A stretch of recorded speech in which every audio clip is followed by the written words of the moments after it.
축복할까요? 성령 충만하십시오.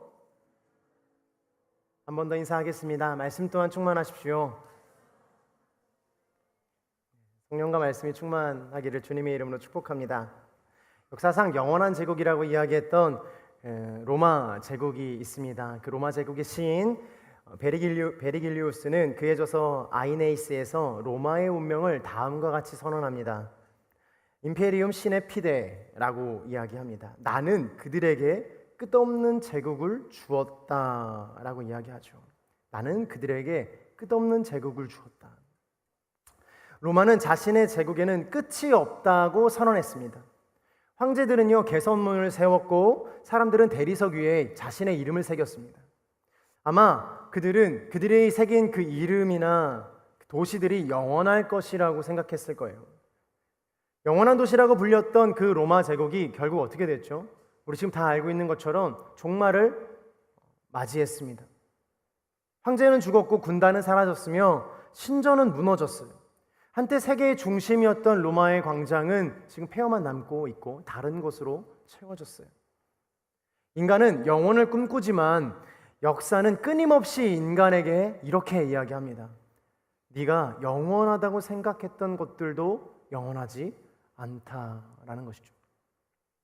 사람은 한 가지 착각 속에서 살아갑니다. 우리가 지금 누리는 것들이 영원할 것이라는 착각 말이에요. 지금의 건강이나 젊음이나 내가 가진 기회나 자리들이 사라지지 않을 것이라는 착각을 하는 거예요. 아직 우리가 청년의 때라서 그런지 해야 할 일도 많고 가야 할 곳도 많아서 또 이뤄야 할 것들도 많아서 좀처럼 인생의 끝을 바라보기가 어렵습니다. 바라보지 못합니다. 그런데 인생은 우리가 생각하는 것보다 짧죠. 저도 청년입니다. 할렐루야. 아멘을 안 하세요? 저 상처받아요. 목사님은 저와의 질적으로 다르죠. 어떻게 청년이세요? 약간 그런 뉘앙스이신 것 같은데 저도 청년이에요. 근데 제가 한번 말씀드린 것 같은데 제가 30대, 지금 30대이지만 30대 후반이지만 정말 이제 끝을 향해 가고 있고 곧 40이지만 제가 처음에는 정말로 대학생 사역을 굉장히 오래 했기 때문에 언제까지나 그들과 함께 힘차게 뛸 줄 알았어요. 막 대학생 사역하면서 행복하게 막 청년처럼 막 모르는 단어 신조어 이런 거 배워가면서 막 애들이랑 어울려 다니고 놀 줄 알았어요. 근데 어느샌가 나이가 들기 시작하는데 제 마음 가운데 그게 사라져 버리더라고요. 그러면서 제가 한 가지를 결단했습니다. 젊게 살기보다 이제는 하나님 앞에서 아름다운 노후와 노년을 준비하는 시즌이 나에게 찾아왔구나라는 것을 이제 인정하기 시작했어요. 어떻게 늙을 것인가? 어떻게 하나님을 믿을 것인가? 내가 이제 남은 인생이 길어야 30이요, 40이요, 진짜 길어야 50일 텐데 그럼 나는 하나님 앞에서 어떻게 설 것인가를 고민하게 되는 거죠. 그래서 성경에서 지혜로운 사람은 자신의 끝을 외면하지 않는 사람이라고 시편의 말씀을 이렇게 이야기하거든요. 모세는 자신의 죽음을 생각하면서 상념에 빠지거나 우울에 빠지지 않았어요. 오히려 자신의 끝날을 셀 줄 아는 것으로 지혜롭다라고 이야기했습니다. 자신의 끝을 보면서 낙심하거나 포기하는 태도를 갖는 것이 아니라 남은 시간을 가장 가치 있게 사용하려는 태도를 보인 것이죠. 여러분 삼손은 어떻습니까? 그가 마지막 기둥을 붙잡고 하나님 앞에 기도했죠. 다시 하나님을 불렀습니다. 어떻게 할 것인가?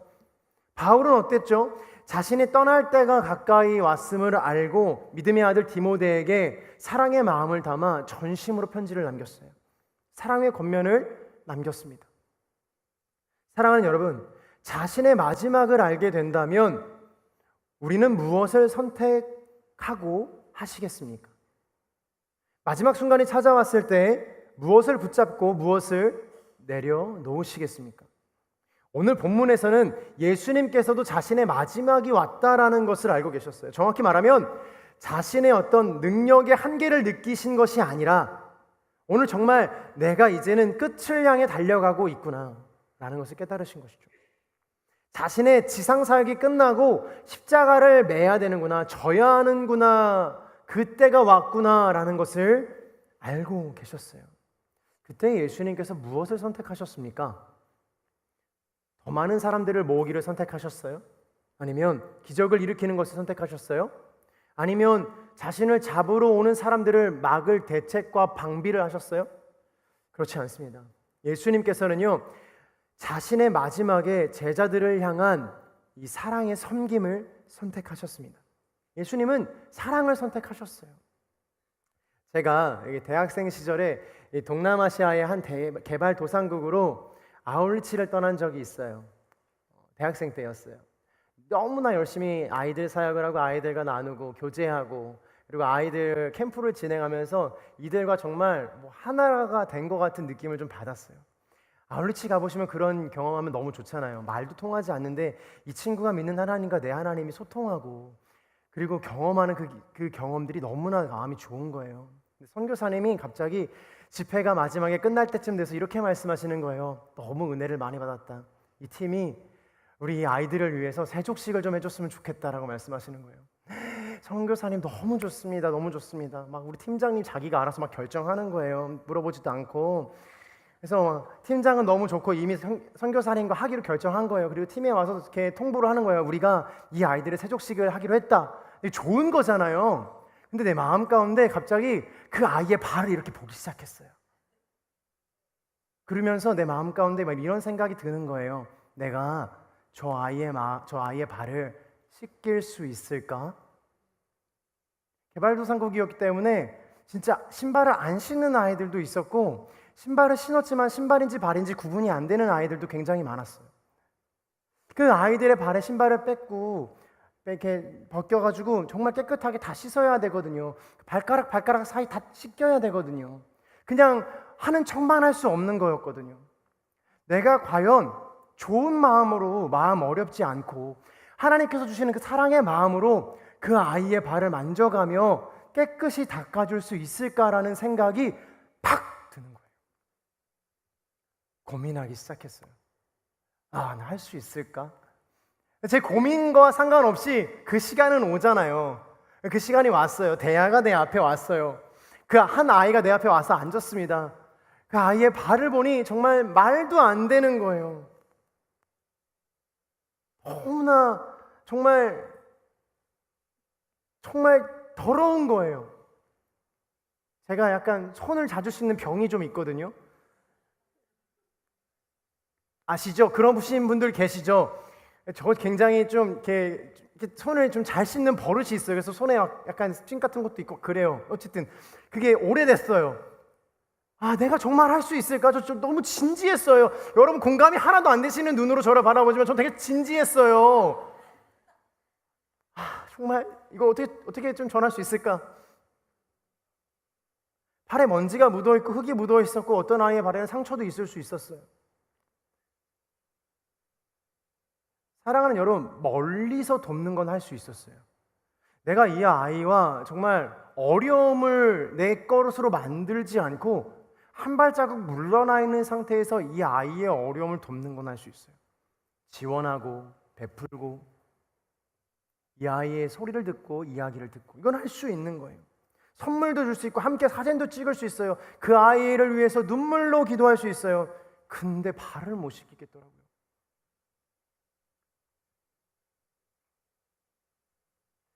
지금 제가 다시 이 사건을 돌이켜보며 생각했을 때 내가 은혜를 받았는가? 사실 잘 모르겠더라고요. 그런 걸로 봐서는 제가 그때 여전히 억지로 했던 것 같아요. 그냥 팀이 하니까 그냥 나도 했다 정도로 기억하는 것 같아요. 그거에 대한 특별한 사건이 존재하지 않아요. 그리고 넘어간 것 같습니다. 세족이 주는 은혜와 축복과 사랑을 누리지 못한 것이죠. 세족이 무엇인지 어떤 의미인지조차 알지 못했던 거예요. 우리는 흔히 생각하기를 세족식이라고 이야기하는 오늘 본문에서 예수 그리스도께서 제자들의 발을 씻겼다라는 그 세족식을 섬김의 극치라고 이야기합니다. 물론 맞는 말이에요. 그러나 오늘 본문의 세족은 단순히 그 섬김의 극치, 섬김의 그 끝을 너가 해라 라고 이야기하는 것은 아닙니다. 겸손한 사람이 되라 라고 교훈을 주는 정도의 말씀이 아니에요. 만약 오늘 이 본문을 단순히 겸손과 봉사의 교훈으로만 읽는다면 아마 여러분 저처럼 세족의 의미를 잘 깨닫지 못하고 세족식이 주는 은혜와 사랑을 잃어버릴 수도 있을 것이에요.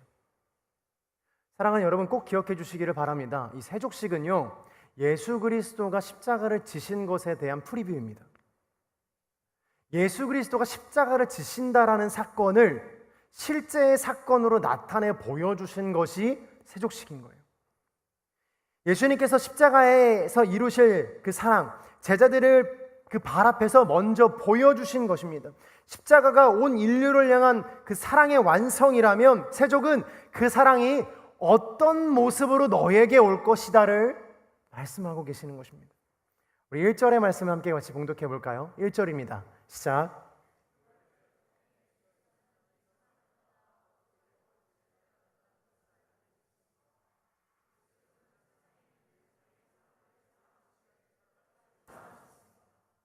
아멘. 저를 한번 따라해 주시겠어요? 자신의 때를 아신 예수님은 사랑을 선택하셨습니다.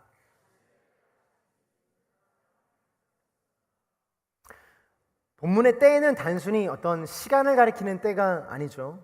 때는 굉장히 중요한 표현이에요. 오늘 13장에서는 이 세상을 떠나 아버지께로 돌아가실 때가 된 것을 아셨다라고 성경은 기록합니다. 예수님은 십자가를 지실 때를 이제는 아신 거예요. 눈에 들어오기 시작한 거예요.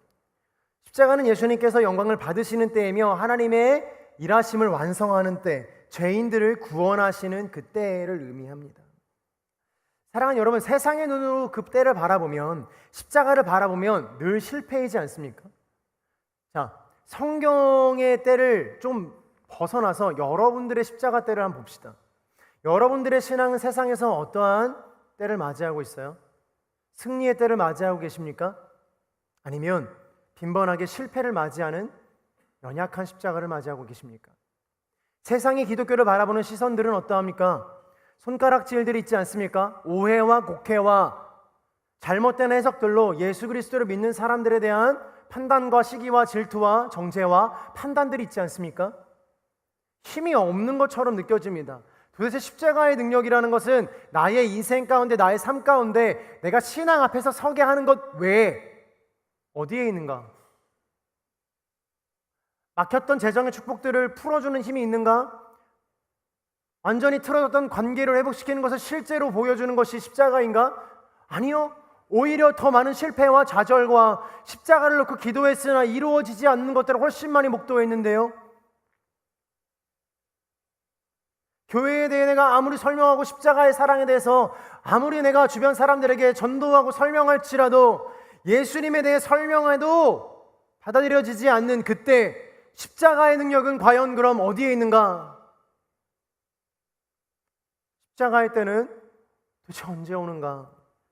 그러나 사랑하는 여러분, 하나님의 관점에서 이 모든 것은요, 실패가 아니라 영광인 줄로 믿습니다. 하나님의 영광은 세상의 영광과 다르기 때문이에요. 세상의 영광은요, 많은 사람을 자기 발 아래 두기를 원해요. 그게 세상의 영광이에요. 하나님의 영광은요, 사람의 발 앞에 사랑의 마음으로 무릎을 꿇는 것을 이야기합니다. 세상의 영광은 자신의 생명을 지키는 것이라고 이야기해요. 내가 쥐고 있는 것을 지키는 것이 내가 영광 가운데 있다라고 이야기합니다. 하나님의 영광은 다른 사람을 살리기 위해 자신의 생명을 내어주는 것을 이야기해요. 그래서 예수님께서는요, 마지막에 사랑을 택하신 것입니다. 사랑하는 여러분, 인생의 마지막을 생각하면 무엇이 가장 중요할까요? 오늘 설교가 이제 끝나도 되겠죠? 답이 나오지 않았어요. 이 정도 했으면 답 나와도 괜찮잖아요. 제가 요즘 설교가 너무 길다는 피드를 너무 많이 받아가지고 빠르게 요약 정리하고 우리 인생의 끝에 선택해야 되는 건 사랑이에요. 사랑이죠. 우리는 평소에 사소한 일로 다투고 누가 나를 인정했는지, 누가 내 말을 무시했는지, 내가 왜 이런 대접을 받아야 하는지를 생각합니다. 그러나 사랑하는 여러분, 사랑의 끝에 서면 그것들이 중요해지지 않기 시작해요. 내가 얼마나 많은 것을 소유했는가 보다 누구를 사랑했는가가 훨씬 더 중요해지는 것이고요. 내 이름이 얼마나 알려졌는가 보다 내 곁에 있는 사람이 내 이름을 얼마나 기억하는가가 훨씬 더 중요해지는 것입니다. 내가 얼마나 높은 자리에 올랐는가 보다 그 자리에서 내가 어떤 사람, 누군가의 손을 잡아 주었는가가 훨씬 더 중요하게 되는 거예요. 지혜로운 사람은 마지막에 중요해질 것을 오늘 중요하게 여기는 사람인 것입니다. 여러분 뭐라고요? 다시 한번 읽어볼까요? 시작.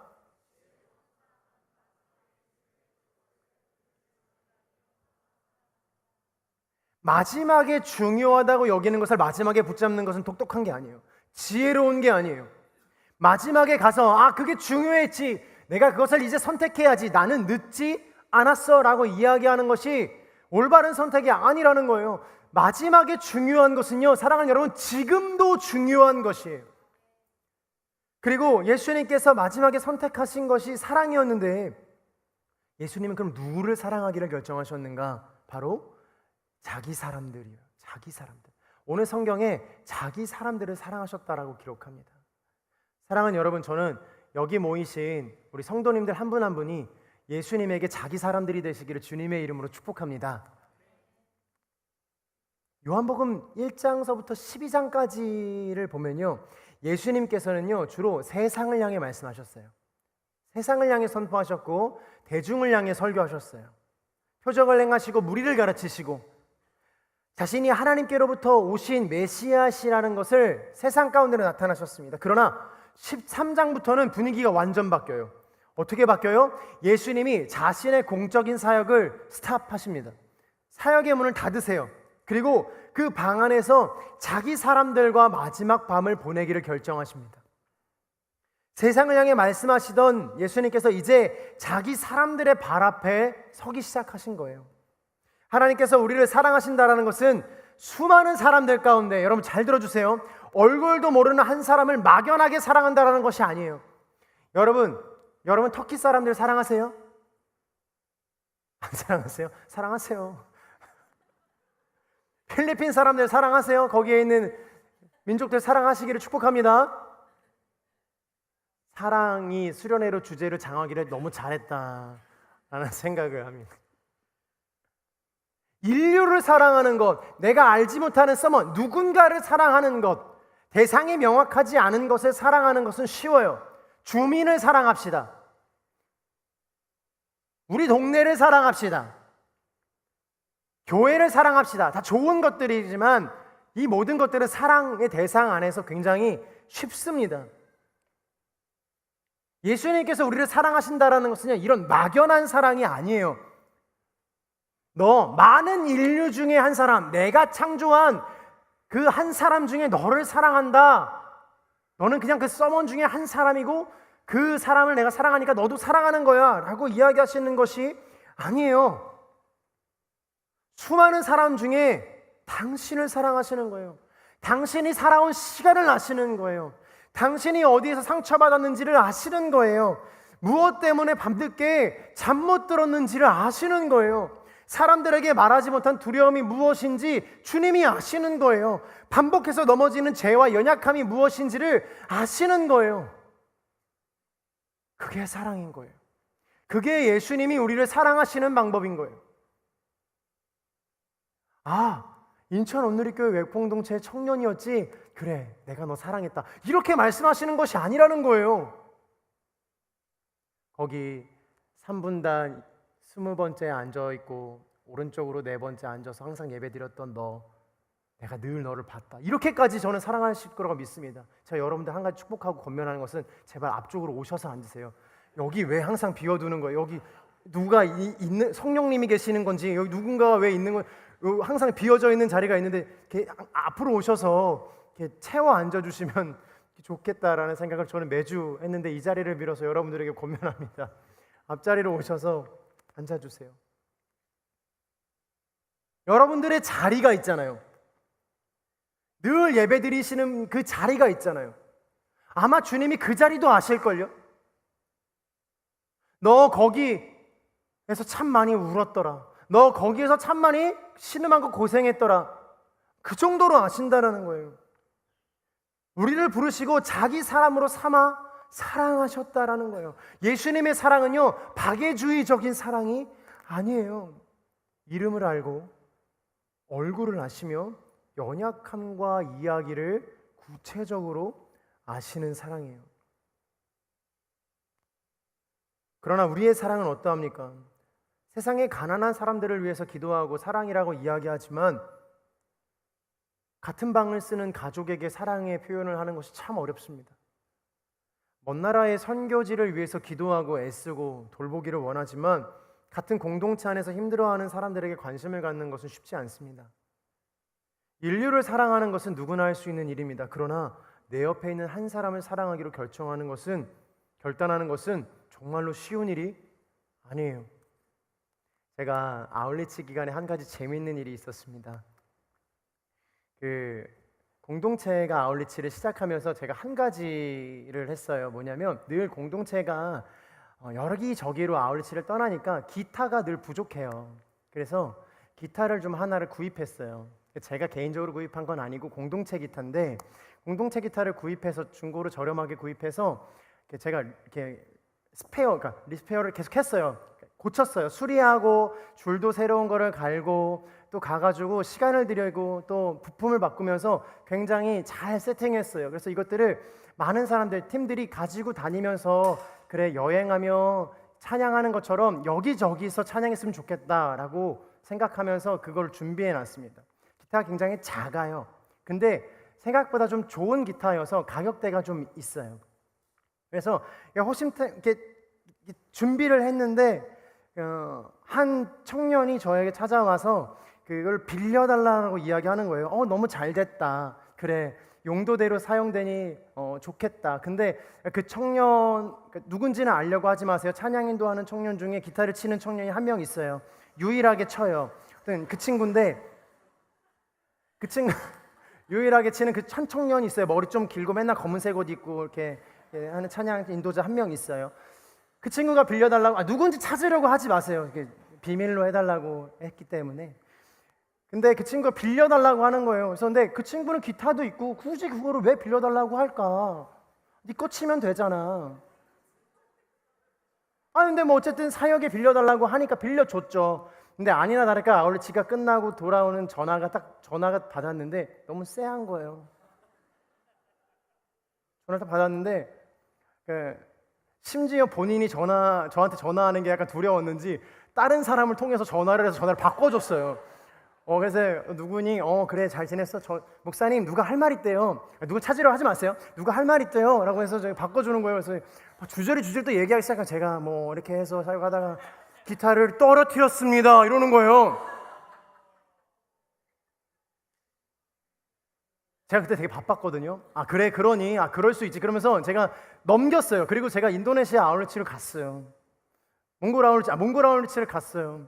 가서 보고 있는데 돌아와서 이제 기타의 상태를 제가 확인하는 날이 된 거예요. 잊어버리고 있다가 기타를 찍 열어서 기타를 봤는데 기타가 너무 많이 상해 있는 거예요. 그러니까 기타가 나무여서 나무가 망가지면 다시 회복시킬 수 없거든요. 그러니까 뭐 어딘가가 플라스틱이나 이런 게 깨지면 바꿔 끼면 돼요. 나무가 상하면 나무는 되돌릴 수가 없어요. 근데 너무나 흉측하게 그 기타가 망가져 있는 거예요. 바로 닫았어요. 더 이상 난 이건 볼 수 없겠다 이러면서 닫았어요. 그러면서 그 아이에 대한 화가 막 머리 끝까지 차오르기 시작하는 거예요. 얘는 정신이 있는 애인가? 기타를 친다라는 애가 어떻게 기타를 떨어뜨려서 기타를 이 지경을 만들어가지고 오나? 용서가 되지 않는 거예요. 사랑이 저 안에 없는 거를 제가 느꼈어요. 나는 얘를 사랑할 수 없겠다. 너와는 끝이다. 제가 왜 이렇게 더 많이 화가 났냐면 누군지 알려고 하지 마세요. 그 기타 치는 찬양인도 하는 그 친구 있잖아요. 우리 다 알지만 알려고 하지 마세요. 그 친구 기타를 너무 열심히 공동체를 섬기니까 너무 기타가 망가져 있었거든요. 고쳐줬어요. 제가 그 기타, 자기 기타를. 근데 내 기타를 망가뜨려 온 거예요. 화가 나요, 안 나요? 아니, 자기 기타는 내가 고쳐줬는데 내 기타를 왜 망가뜨려 오는 거지? 한동안 말을 하지 않았습니다. 그래, 내 화가 사그러들 때까지 기다리자. 라고 이렇게 마음을 먹으며 또 이렇게 열어보지 않도록 제 구석에 이렇게 처박아 두고, 그리고 이제 오늘에서야 그 친구의 카톡을 보냈어요. 내가 이 예화를 쓰는 것으로 너를 용서해도 되겠니? 그래서 그 친구가 용서를 받았습니다. 뭐 어디 앉아 있는지 모르겠어요. 쳐다보지 마세요. 누군지 모르잖아요. 우리 누군지 모르잖아요. 쳐다보지 마세요. 사랑하기가 이렇게 어렵습니다. 고작 기타 좀 망가진 걸 고작 기타 좀 망가진 거로서니 공동체를 위해서 애쓰는데도 제 마음이 막 그러는 거예요. 아까운 마음과 이거 왜 이럴까? 얼마나 기타를 메고 또 난리를 쳤으면 그게 떨어졌을까? 기타를 친다는 애가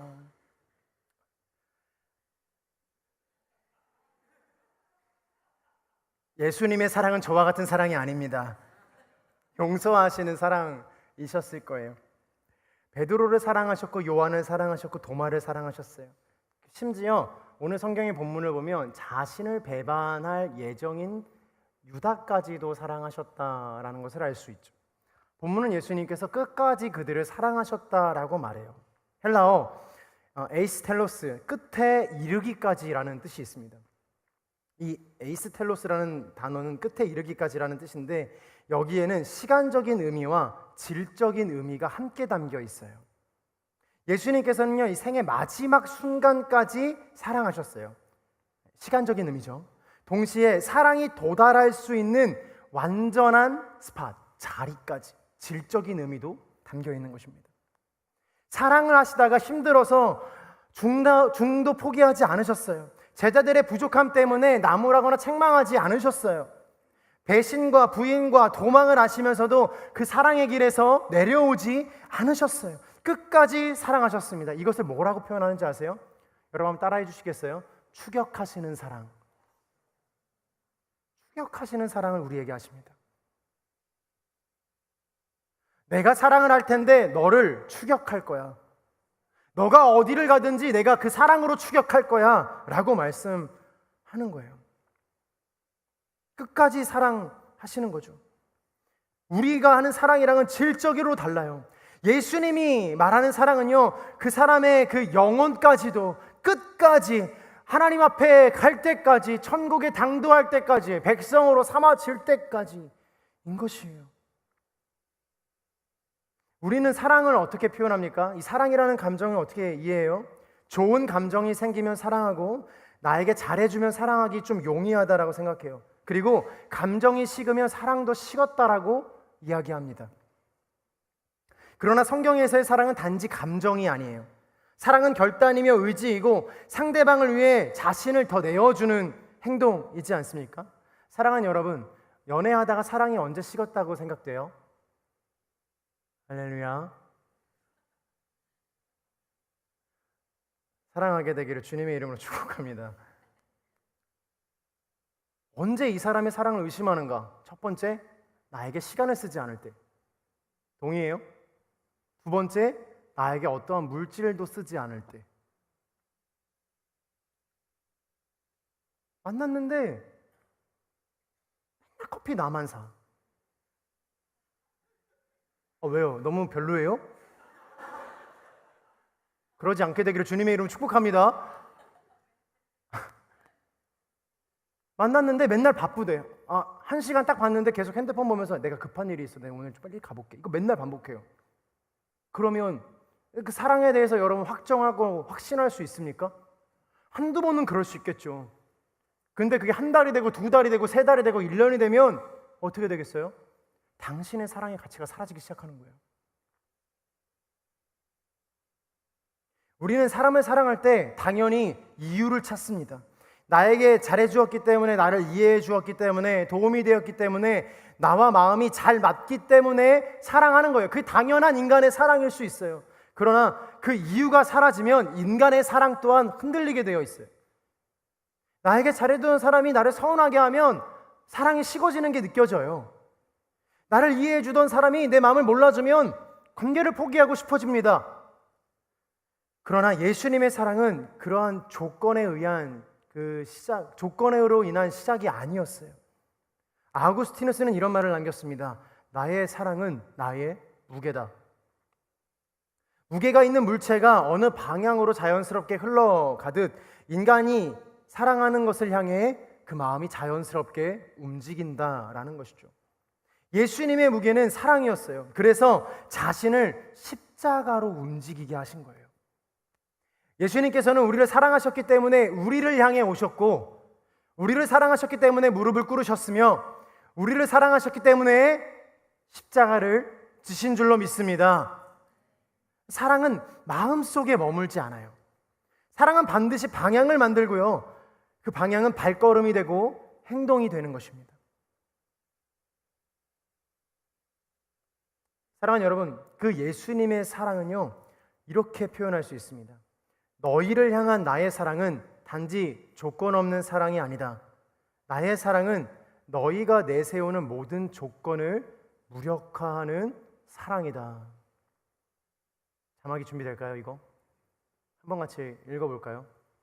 시작.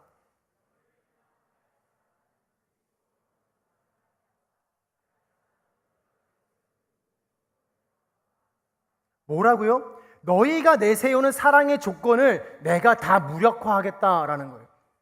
너희가 내세웠던 사랑의 이유들, 하나님 저는 이런 사랑을 받고 싶어요, 이런 사랑이 저에게 좋아요 라고 말했던 모든 것들을 내가 가지고 있는 사랑으로 무력화하겠다라고 말씀하시는 것입니다. 그게 예수 그리스도께서 우리에게 주시는 사랑의 표현의 방식입니다.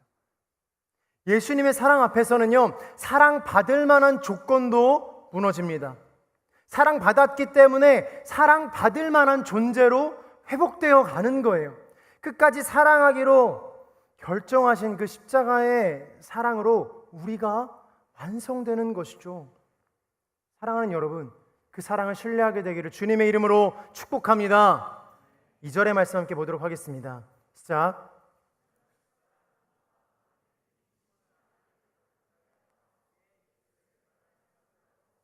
아멘. 예수님은 배신을 아시면서도 사랑하셨어요. 1절의 그 따뜻한 사랑 뒤에 바로 붙는 9절은 2절의 가슴 아픈 배신입니다. 한번 장면을 상상해 보기를 원해요. 자, 이 장면이에요. 지금 예수님이 한 공간, 마가의 다락방이라고 이야기하는 그 공간에 들어가서 제자들과 마지막 밤을 보내려고 합니다. 만찬의 장소예요. 보통 만찬의 장소는 누워서 합니다. 이들의 식사는 누워서 해요. 쫙 누워있고 만찬을 즐기고 있어요. 예수님이 이제 허리에 수건을 두르시려고 일어나십니다. 그때 동일하게 역사되는 게 한 가지가 있는데 뭐냐? 가룟 유다의 마음에 사단이 들어와 회방을 놓은 사건이에요. 예수님의 사랑의 표현의 시간과 마음에 가룟 유다의 의심과 사단의 속삭임이 들어오는 타이밍이 동일하다라는 거예요. 동일하다. 같은 식탁에 있지만 동시에 움직이고 있어요. 마귀가 유다의 마음에 예수님을 배반할 생각을 넣고 있고, 한쪽에서는 예수님이 제자들의 발을 씻길 준비를 하는 거예요.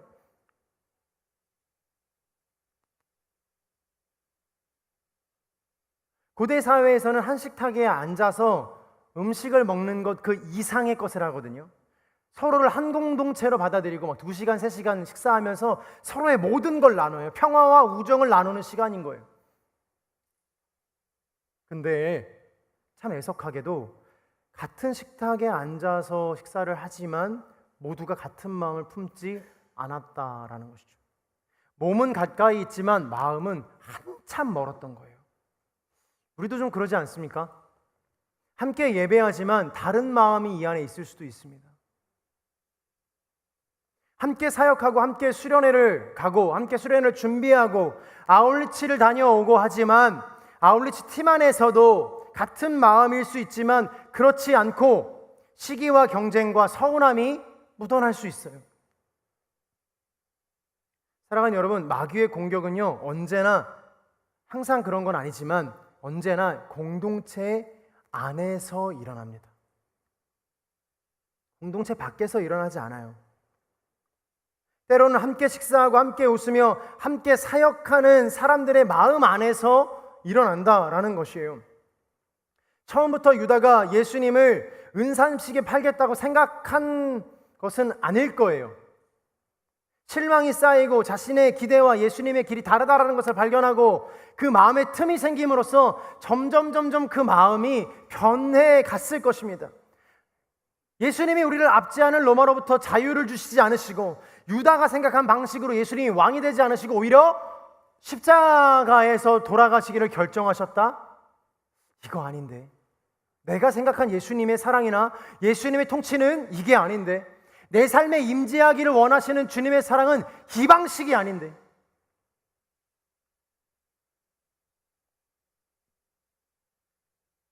작은 실망이 해석되지 않고 해결되지 않은 채 오랜 시간이 지나면요, 서운함으로 변합니다. 제가 저희 어머니께, 어머니 이 유튜브를 보지 않으시니까 허락을 받을 필요는 없을 것 같고, 저희 어머니가 저를 너무 사랑하세요. 제가 7년 만에 낳은 아들이어서 제 아들 굉장히 귀한 아들이거든요. 보기와 다르게 귀한 아들입니다. 저도 누군가의 귀한 아들이에요. 귀한 아들인데, 그래서 너무 저를 아끼는 거예요. 아끼니까 반대로 작용하는 마음이 뭐냐면 서운한 마음이 너무 크신 거예요, 저에 대해서. 제가 맨날 그랬어요, 어머니한테. 섭섭막이 다 떠나갈지어다. 엄마 그 섭섭막이야. 섭섭해하지 마. 나는 엄마의 자녀이지만 나는 이미 나 목회자야. 엄마 섭섭해하지 마. 왜 주일에 내가 엄마를 만나러 가야 돼? 난 너무 바쁘고 난 주일에 섬기기도 바쁜데 섭섭막이 다 떠나갈지어다. 막 이러면 어머니 뭐라 하지 아세요? 저거 또 저런다. 막 이러면서 또 본인이 갈 길 가세요. 이 서운함과 섭섭함이 얼마나 우리를 괴롭히는지 몰라요. 얼마나 우리의 마음을 회방하는지 몰라요. 대단한 겁니까? 이게 살해의 위협입니까? 이게 당신이 밉다고 이야기하는 겁니까? No, 아니에요. 그냥 내 마음이 서운하다고 이야기하는 거예요. 어떤 것도 문제가 되지 않아요. 근데 사단의 공격이 여기서부터 시작한다는 거예요. 너무 교묘한 것 같아요.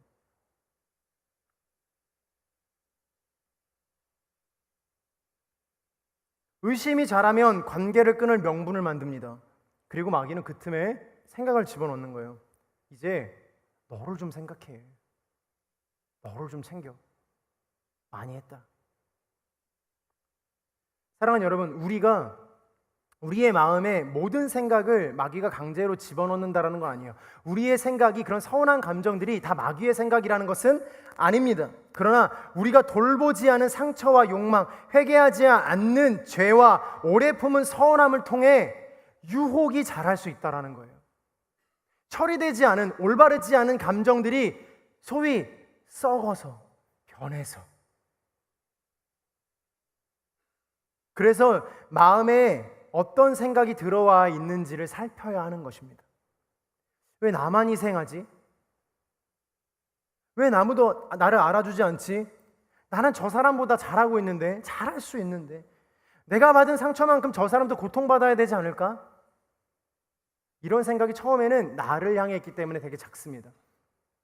점점 커지는 거예요. 마음속에서 생각이 반복되면 눈덩이처럼 불어나기 시작합니다. 그러면 감정은 태도가 돼요. 결국 행동으로 나타나는 것이죠. 사랑하는 여러분, 저 여러분들에게 오늘부터 수련회가 끝날 때까지, 그리고 그 이후의 시간들까지 여러분들에게 한 가지 권면하는 것, 저를 포함하여서 여러분들에게 한 가지 권면하는 것은요, 옆 사람에게 이렇게 축복할까요? 말 조심합시다. 이거 정죄하고 판단하는 분위기 아니에요. 말이라는 게 얼마나 간사합니까? 말이라는 게 얼마나 간사합니까? 나의 의도와 상관없다라고 이야기하지만 그 말이 창이 돼서 비수가 돼서 꽂히기도 하고 완전히 사람을 무너뜨리고 망가뜨리기도 합니다. 사랑하는 여러분, 가까울수록 존중과 배려와 예의가 필요한 거예요. 말 한마디도 조심해야 되는 거예요.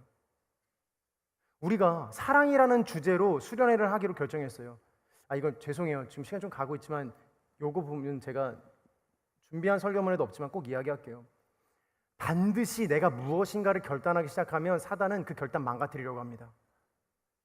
이해하죠? 이거 뭔지 알죠?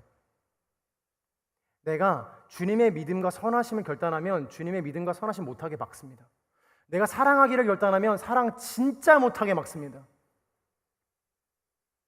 지금부터 우리는 선포할 거예요. 사랑에 대해 배우겠다. 사랑에 대해 알겠다. 예수 그리스도가 가르쳐주는 사랑에 대해 나아가겠다. 그러면 당장 오늘 저녁부터 내일부터 사랑을 실천할 수 없는 일들이 생길 거예요. 막 내 입에서 막 사랑의 언어가 아니라 방금 말 조심하자고 이야기했는데 막 이야 막 쟤는 왜 그래? 도대체 무슨 생각을 하고 살아가는 거야?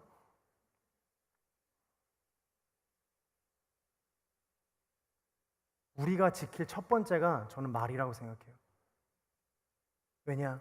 내가 나를 표현하는 가장 직선적이고 직접적인 게 내가 하는 말이기 때문에 그래요.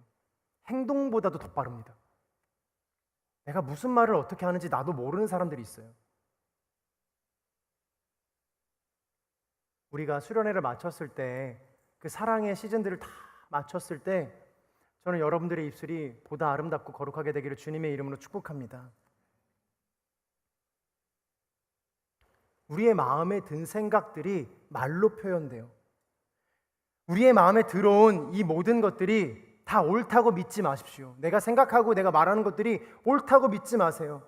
내가 느낀다고 해서 진실이 아닙니다. 강하게 떠오른다고 해서 모두 하나님의 음성은 아닙니다. 내 마음에서 시작됐다고 해서 나의 진심도 본심도 아닌 거예요. 그럼 어떻게 이것들을 구별할 수 있는가? 여러분 잘 들어주세요. 말씀과 기도밖에 없습니다. 말씀과 기도밖에 없어요. 예수님은 유다의 마음을 모르셨을까요? 아닙니다. 예수님은 모든 것을 알고 계셨어요. 유다가 자신을 배반할 것을 아시면서도 그 식탁의 자리에서 유다야 너 나가라. 지금 무슨 마음을 품고 있니라고 말씀하지 않으셨어요. 유다는 그 세족이 이루어지고 마칠 때까지 그 자리에 있었습니다. 성경에는 예수님께서 유다만 제외하고 세족식을 하셨다라는 걸 그 어디에도 찾아볼 수 없고 알 수 없고 고대 문헌에서도 찾아볼 수 없어요. 예수님이 유다의 마음을 모르셨기 때문에 아름다운 마음으로 세족하신 것이 아니에요. 아셨어요. 아시면서도 사랑하셨습니다. 우리는 사람의 진짜 모습을 발견할 때 어떻습니까? 실망하지 않습니까? 아, 내가 그런 사람인지 몰랐다. 당했다. 뒤통수 세게 맞았네. 하면서 사랑의 마음을 좀 거두어 드립니다. 사랑하는 여러분, 예수님은요, 우리의 진짜 모습을 아시고도 사랑하세요. 불이 꺼져 있는 나의 방에서의 나의 어두운 면을 직면할 때도 우리를 사랑하시죠. 내가 한없이 화를 내는 그 시절 속에서도 주님은 우리를 사랑하세요. 그리고 자기 사람이라고 말씀해 주시는 거예요. 넌 내 사람이라, 내 사람이라. 진짜 사랑은 상대방의 연약함을 모르는 사랑이 아니에요. 모든 것을 알면서도 그 사람을 미움과 보복의 대상으로 만들지 않겠다라는 결단이에요. 그렇다고 이것이 어떤 죄를 묵인하거나 모든 사람에게 똑같은 친밀함으로 적용해야 된다는 것은 아닙니다. 경계를 세우는 것이죠. 경계를 세우는 것과 미워하는 것은 다른 의미입니다. 예수님은 유다가 들어올 수 있는 마지막 순간까지 그 사랑을 거두어드리지 않으시고 유다가 발을 내밀었을 때 씻김받을 수 있도록 하셨습니다. 유다에게도 예수님의 사랑을 보고 돌이킬 기회를 주신 거예요. 예수님께서 그 유다의 발을 씻기며 어떤 기도를 하셨겠습니까? 사랑하는 하나님, 유다가 이 마음을 거두게 하여 주십시오. 지금 들어와 있는 그 마음 제가 아는데 주님, 저는 말할 수 없으나 주님 돌이키게 해주십시오 라고 생각하시면서 그 발을 씻기지 않으셨겠습니까? 그러나 유다는 예수님 앞에 발을 내밀었을지는 몰라도 마음을 내어드리진 않았어요. 그리고 요한복음 13장 30절에 기록되어 있듯이 유다가 밖이 나가면서 이렇게 성경은 기록합니다. 때는 밤이었으리라. 때는 밤이었습니다. 빛이신 예수님을 떠난 유다가 향한 곳은 어둠 속이었어요. 사랑하는 여러분, 예수님의 사랑을 거절하면 결국 어둠 속으로 향하게 되는 거예요.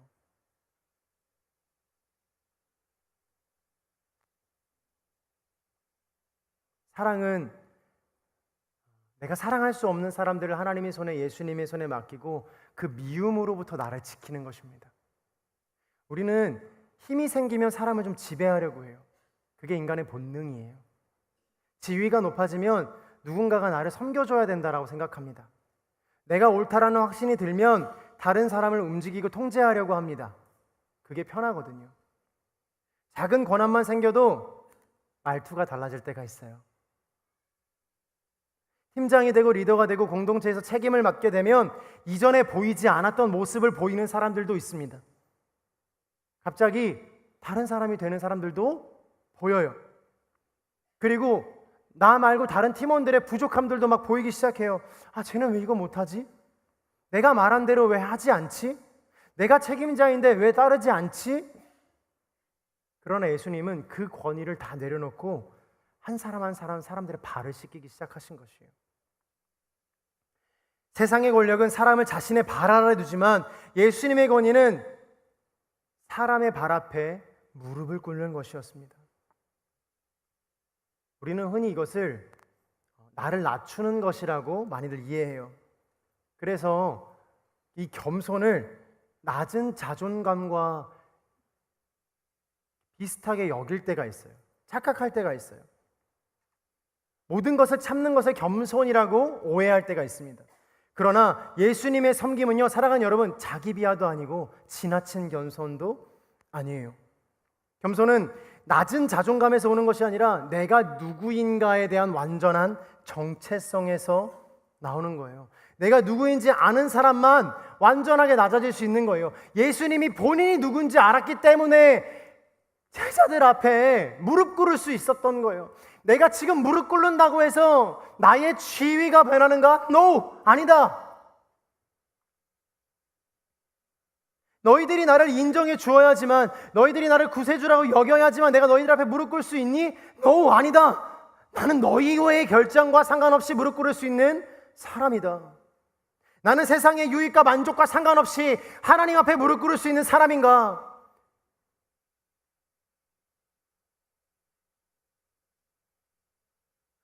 내가 하나님의 사랑받는 자녀라는 사실이 분명하면요, 사랑하는 여러분, 사람들의 인정 없이도 어디에서나 사랑의 마음으로 무릎 꿇을 수 있습니다. 이미 하나님께 인정받기 때문에 나의 인생을 증명할 필요가 없는 거예요. 이미 주님께 사랑받고 있기 때문에 박수 받지 않아도 무너지지 않는 거예요. 할렐루야!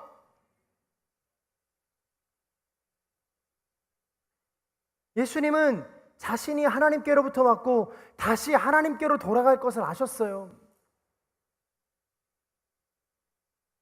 왕이신 것을 잊어서 수건을 두르신 것이 아니라 왕이셨기 때문에 수건을 두르실 수 있었던 거예요. 우리가 누굽니까? 우리가 누구예요? 맨날 져야 하는 크리스천입니까? 아니요, 그렇지 않습니다. 우리는 이미 이겼기 때문에 무릎 꿇을 수 있는 것입니다. 사람들의 평가로 존재가 결정되는 사람이 아닙니다. 성공하면 가치 있고 실패하면 가치가 사라지는 그런 사람이 아니라는 거예요. 누군가 나를 좋아하면 소중해지는 것이 아니라, 누군가 나를 떠나면 내가 실망스러운 사람이 되는 것이 아니라, 나는 예수 그리스도로 구원받은 하나님의 자녀라는 정체성이 분명해야 한다는 거예요. 그때 사람 앞에, 세상 앞에 무릎 꿇을 수 있는 거예요. 여기에는요, 놀라운 비밀이 숨겨져 있는 거예요. 사단은 우리에게 이렇게 말합니다. 오늘도 이야기해요. 내일도 이야기할 거예요. 인생을 살아가는 많은 여정들 속에서 계속 이렇게 이야기할 거예요. 너가 사랑할 수 있겠어? 니까짓게 무슨 사랑을 한다고. 어제도 실패하고 오늘도 실패하고 사랑의 언어라는 너의 입술을 찾아볼 수가 없는데, 정죄하고 판단하는 너의 입술 속에서 너가 사랑을 할 수 있겠어? 수없이 많이 이야기할 겁니다. 귀를 닫을 수도 없을 거고 그 음성을 피할 수도 없을 거예요. 그러나 우리가 누구를 사랑할 수 있는 근거는요, 내가 과거에 얼마나 사랑받았는가로 결정되지 않습니다. 그리스도께서 지금 나를 어떻게 사랑하고 계시는가로 결정하는 거예요. 내가 충분히 사랑을 받았기 때문에 이제 사랑을 흘려보낼 수 있어 라고 이야기하는 것이 아니에요. 예수님의 사랑이 내 안에 들어왔기 때문에 사랑하는 것인 줄로 믿습니다.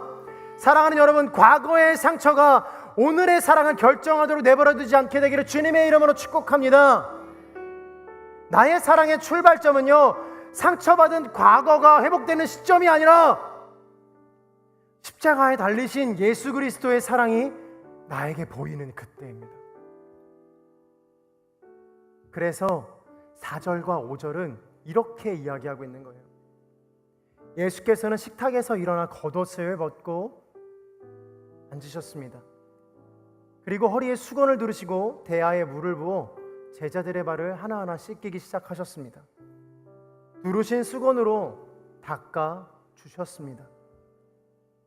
예수님께서는 하나님과 동등됨을 결정하는 본체셨지만 기득권으로 여기지 않으셨어요. 오히려 자기의 형체를 비워 종의 형태로 죽기까지 낮아지셨죠. 예수님께서는요, 위에서 아래로 내려오셨고 주인의 자리에서 종으로 가셨으며 영광의 자리에서 수치의 자리로 가셨어요. 생명의 주인이 죽음의 자리로 들어가신 거예요.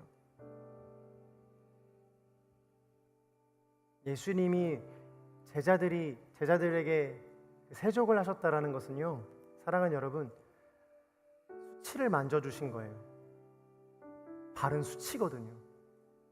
모든 더러움이 붙어있는 수치거든요. 예수님이 그 수치를 하나하나 다 만져주기 시작하시는 거예요. 여기에도 묻었구나, 저기에도 묻었구나. 얼마나 오랜 시간 발을 씻지 않았니? 얼마나 오랜 시간 너가 이 발을 사랑하지 않았니? 너의 그 수치를 외면하며 살았구나. 그러시면서 수치를 마주하신 거예요. 우리가 제일 보기 좋은 얼굴이나 모습이나 휘황찬란하게 내 겉에 씌어져 있는 마포를 보신 것이 아니라, 여기저기 걸려있는 금은보화를 보신 것이 아니라 제일 더러운 그 발에 묻어있는 나의 수치로 오신 거예요. 사랑하는 여러분, 그게 세족입니다. 수치를 닦아주는 것, 수치를 만져주시는 주님의 사랑. 수치를 만지며 그것이 괜찮다고 내가 닦을 수 있다라고 말씀해 주시는 사랑. 여러분들의 수치를 언제까지 여러분 마음속 깊숙한 곳에 숨겨놓으시겠습니까? 썩을 때까지 두시겠습니까? 아니면 가룟 유다처럼 모른 척하고 어둠 속으로 달려 들어가시겠습니까? 그 수치가 보이지 않는 그 어둠으로 들어가시겠습니까? 사랑하는 여러분, 저는 오늘 축복하기를요, 여러분들의 수치를 주님의 발 앞에 내어놓으십시오. 그럼 주님께서 자리를 박차고 일어나 허리에 수건을 두르시고 대야의 물을 떠 당신의 발 앞에 두시고 당신의 발을 씻기기 시작하실 것입니다. 함께 기도하겠습니다.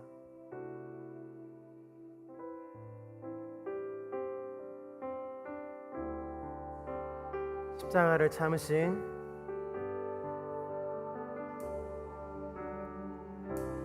십자가를 참으신 어린 양 예수, 내 죄 씻어주시고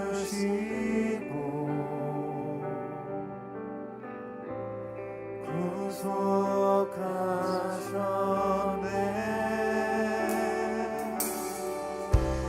어둠을 물리치신 세상의 빛 예수,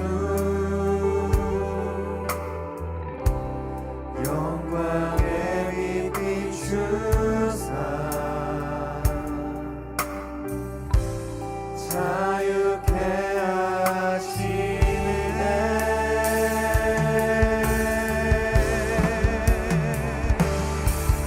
예수 하나님의 완전한 사랑, 예수 하나님의 넌없는 은혜, 예수 하나님의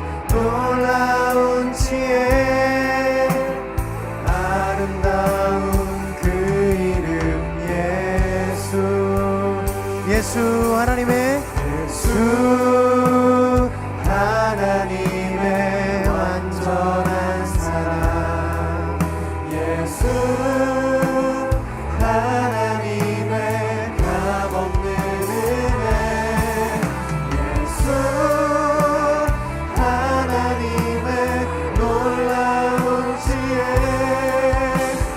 아름다운 우리 믿음으로 선포하며 예수 하나님의 완전한 사랑 할렐루야. 하나님 오늘 나의 수치를 씻으실 그 완전한 사랑을 기대합니다. 내 마음속 깊숙한 곳에 나만 가지고 있었던 나의 수치를 하나님 오늘 내 발 앞에 예수님의 발 앞에 그 두르신 수건 앞에 내려놓습니다. 하나님 씻겨 주옵소서. 하나님 역사하여 주옵소서. 우리 이렇게 고백하시는 분들 그 자리에서 일어나서 전심으로 고백하십시다. 예수 하나님의 완전한 사랑 할렐루야. 하나님의 완전한 사랑 예수 하나님의 값없는 은혜 예수 하나님의 놀라운 지혜 아름다운 그 이름 우리 선포하십시다. 예수 하나님의 오 주님 하나님의 완전한 사랑 예수 하나님의 값없는 은혜 예수 하나님의 놀라운 지혜 아름다운 그 이름 이 시간 한번 전심으로 기도할 때 사랑하는 여러분 믿으십시오. 오늘 주님께서 당신의 수치를 씻으실 것입니다. 오늘 당신의 마음 가운데 깊숙한 곳에 있는 죄악까지도 들춰내셔서 주님께서 오늘 씻어주시는 줄로 믿습니다. 그리고 그렇게 원하시는 분들만 다 주여 한번 외치며 전심으로 기도합니다. 주여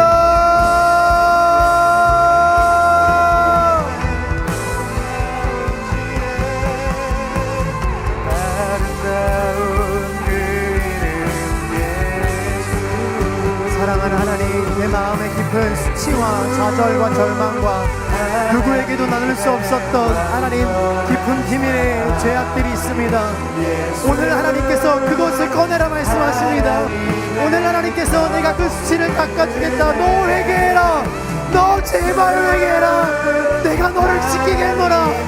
하나님 베드로에게 말씀하셨던 것처럼 하나님 그럼 나는 온몸을 씻어주셔야 되는 사람인데 하나님 어찌합니까?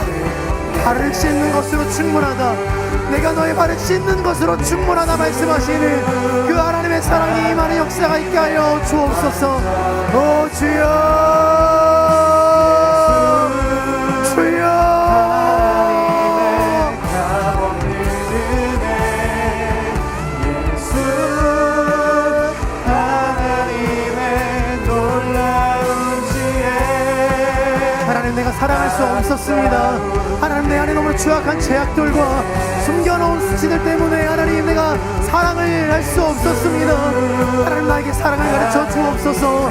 하나님 루트인 러브 하나님 그 깊은 뿌리 속에 거하는 하나님 사랑이 무엇인지 알려주십시오. 하나님 겉만 핥았던 그런 사랑의 모습이 아니라 이제는 하나님의 사랑으로 말미암아 깊은 사랑의 여정으로 나아가게 하시고 하나님의 놀라운 지혜 하나님의 사랑을 확증하는 은혜가 있게 하여 주옵소서. 할렐루야. 예수 하나님의 완전한 사랑 예수 하나님의 값없는 은혜 예수 하나님의 놀라운 지혜 아름다운 그 이름 한 번 더 기도합시다. 혹시 우리 가운데 하나님의 사랑이나 예수님의 사랑이 아직 잘 모르겠는 분은 가슴에 한번 손을 얹어 주시겠어요? 하나님 나 하나님의 사랑 진짜 모르겠습니다. 알다가도 모르겠습니다. 하나님 내가 이제는 그 사랑을 좀 알고 싶은데 주님 이 마음에서 하나님의 사랑이 피어나게 하시고 의심에서 사랑으로 거듭나는 거룩한 역사가 있게 하여 주옵소서. 나의 인생을 살아오는 모든 여정들 속에서 저는 저를 위해 살아왔지만 하나님은 나를 위해 사셨음을 고백합니다. 하나님, 오늘 나에게 사랑을 부어 주옵소서.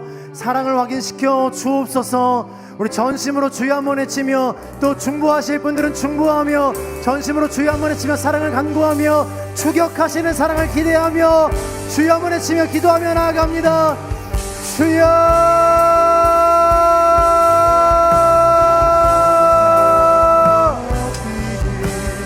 내가 원하네 내 평생 소원 예수 닮기를. 하나님, 내 마음에